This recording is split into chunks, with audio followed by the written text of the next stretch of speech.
The concerns of students gathering during a pandemic is what's really concerning. And you have to consider, do they understand boundaries, particularly when they've been sheltering in place for quite some time.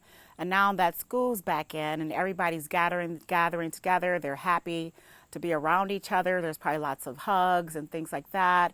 And so you really have to be concerned about the spread. You know, contact tracing might be a little bit easier on a college campus. However, it's still the danger of the virus and the exposure. And again, social distancing is critical, as we know, as this hand washing, the other litany of things that we know that we should do. But when there are no boundaries, and that I would say what happened on a college campus. I remember my days in college, and if there's alcohol going around, there's probably a lot more hugging and touching and falling into each other's arms, and that poses a problem with the spread of the virus.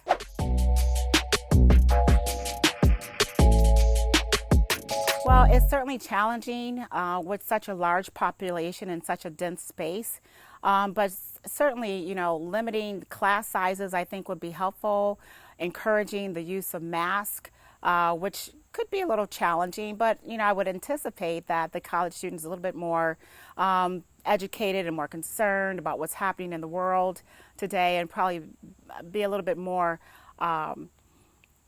compliant with the rules that are set forth by the university.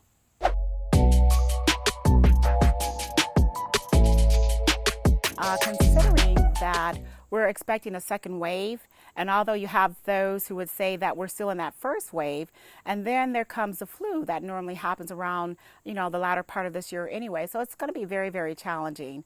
I think it's important that even when students are not allowed to stay on campus and say that they're staying in their apartments, are they upholding the standards then? Are they having parties in their dorm room? Well, not dorm rooms, but their apartments.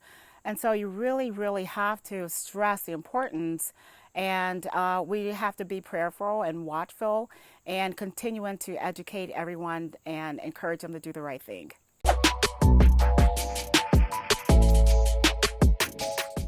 You have to consider both sides. You know, what's the pros and the cons? You know, when you have students who are studying from home, there's still a lot of social distancing going on, and what is the impact psychologically on those students? We really, really have to consider that.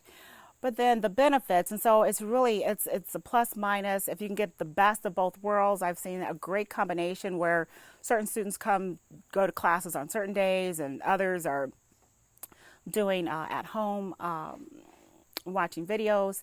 And so just trying to come up with the best combination. The unfortunate thing, the fortunate thing, we're all in this together, and it's new.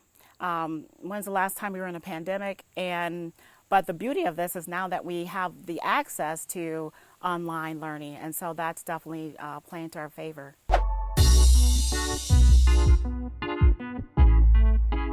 As a physician and as a concerned mom, I actually have a daughter on campus. Well, she's in an apartment, but she's back in school. And the first thing I say to her when I talk to her, like, hey, are you guys social distancing? Do you have on your mask? And just stressing the importance of that. And even, you know, there's so many things to consider when we talk about our immune system, because that's what we're really talking about when it comes to COVID. Some can fight it off, others cannot. Some are carriers and don't even know it. But how do you boost your own immune system so that if you're exposed to someone who doesn't even know that they are, those things are important. And truly, when you get to college, you know, are you continuing those great habits that you may have learned at home with your diet, you know, getting adequate sleep? How do you deal with stress? All of those things I think matter. There's one of my attendings that used to say, you got to use every piece of the hog, meaning everything that you know to help defend yourself and others. And so that's what I would encourage everyone to do, just use common sense and also to guard yourself. It's so unpredictable. It's best to be ahead of the game versus being exposed and getting sick with that.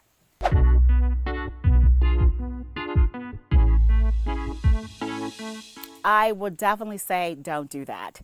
Unfortunately, I had a patient, she did well, the outcome, had a baby shower and thought, you know, everybody's going to wear a mask, but what happened? She ended up in the ICU and had to deliver her babies with positive COVID. I mean, she didn't. I mean, she had positive COVID, not the babies, but it was very, very sick. She totally regrets it. So I would say don't do something that you're going to regret later.